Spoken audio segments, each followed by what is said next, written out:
Hey everybody, welcome to Garrett's Games. We are a podcast and video series about board games and card games here on YouTube and over on our podcasting network. So please follow us, make sure you subscribe, and give us a thumbs up. My name's Doug. My name's Shelley. And today we are looking at Shadow Cards from AMIGO Spiele. It is for 2 to 5 players,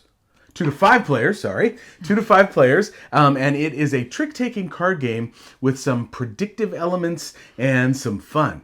We like this one, and let's show you what Shadow Cards is all about. All right, in Shadow Cards, and I've dealt out for 2 players, or this would be for 4 players, you are dealing out the entire deck. You have a 4 suits of cards that range from 0 to 14. Yep.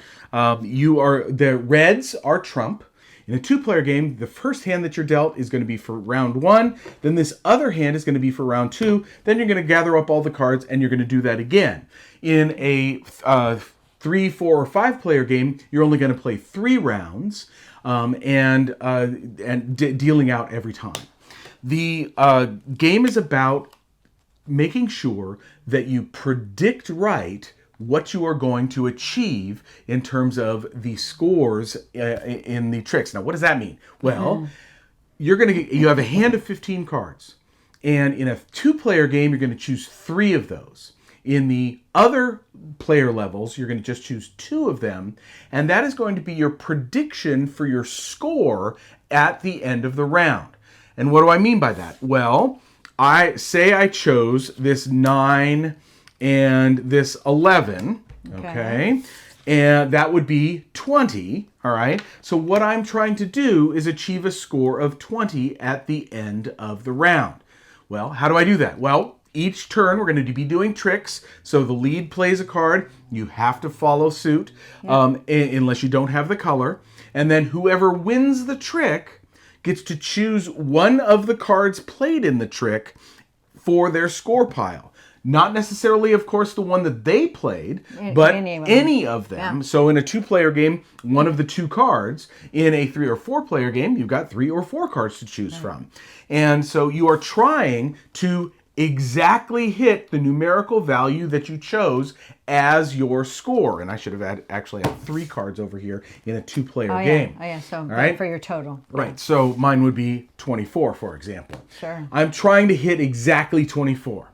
Now, how does it score? Well, at the end of the round, if I have gotten lower than my target, I'm just going to get the points from that value. Cards, so if I got 23 instead of my 24, I'm going to get 23 points. Right. All right. If I got above my value, I'm going to get, say I got 26. I get 24 plus 26. So I went over my value, so I would get 50 points for that. That's good. Okay?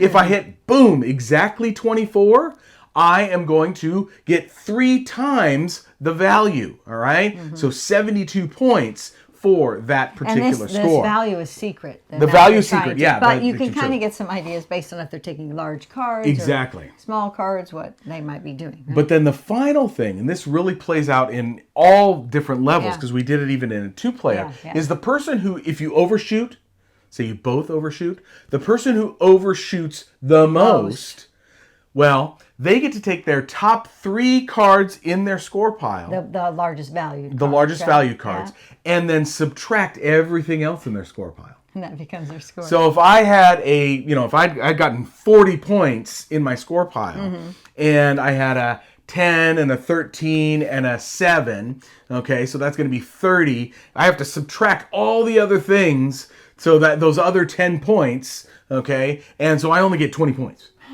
right? So I like this different little scoring that's going on. And you really are trying here to match it, and it's amazing. Like, a lot of times we'll get within 1 of matching the number. Oh, my goodness, yeah, all the time, yeah. We did, playing multiple players, I was able to hit it twice. And I was able to hit it once. Yeah. So, yeah, and so you're looking at your cards, and you're saying, for example, I'm looking at this and going, wow, and before I would choose these, I've got a lot of the trump cards here.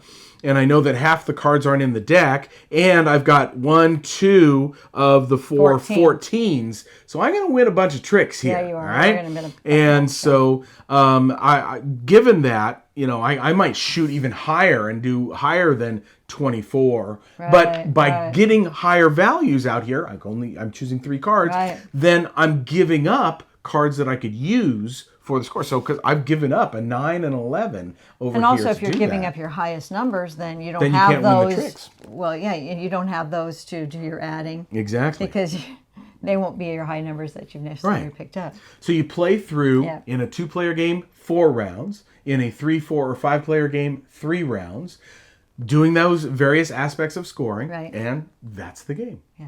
All right, honey. So what do you think of shadow cards here? I think it's so fun. It is really fun. It really is great. It's 2 players great, but even more players is great. More players, it's better, I think. Yeah, but as a 2-player game, I think it's really good. Well, it's harder to match your number, I think, exactly. I think you're right. Yeah, definitely. But because you have fewer choices from the pool of cards that are played in each because you'll have high cards, low card, and then maybe you're going to ease your way in. Right. Things. So it's really fun. It was kind of fun because, as we played with 4, one of the things that, we had played at 2 before that. Yeah. One of the things that happened was I'm like, oh, they played a high card. Everybody else has kind of played a high card. I play another high card.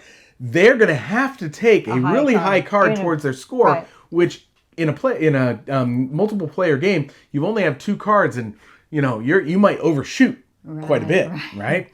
And I should say, if you get 0, if you take 0 tricks, then you get your prediction.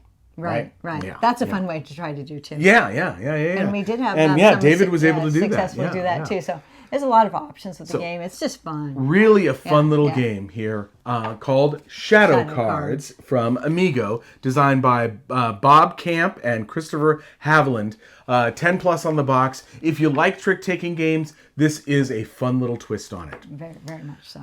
All right, guys, that'll do it for this time. Remember, you can sponsor the podcast and this video series by going to patreon.com/GarrettsGames or head down to the show notes and check out the extensive list of games that no longer fit on our shelves but belong on your table. We're also heading to BGG-Con. So please, if there's anything on that list that you are interested in, let us know and we can bring it to you. And then no postage has to be paid. No shipping. Right? That's awesome. Okay. We look forward to seeing you at BGG-Con if you're going to be there. And have a great week. We'll talk to you later. Bye.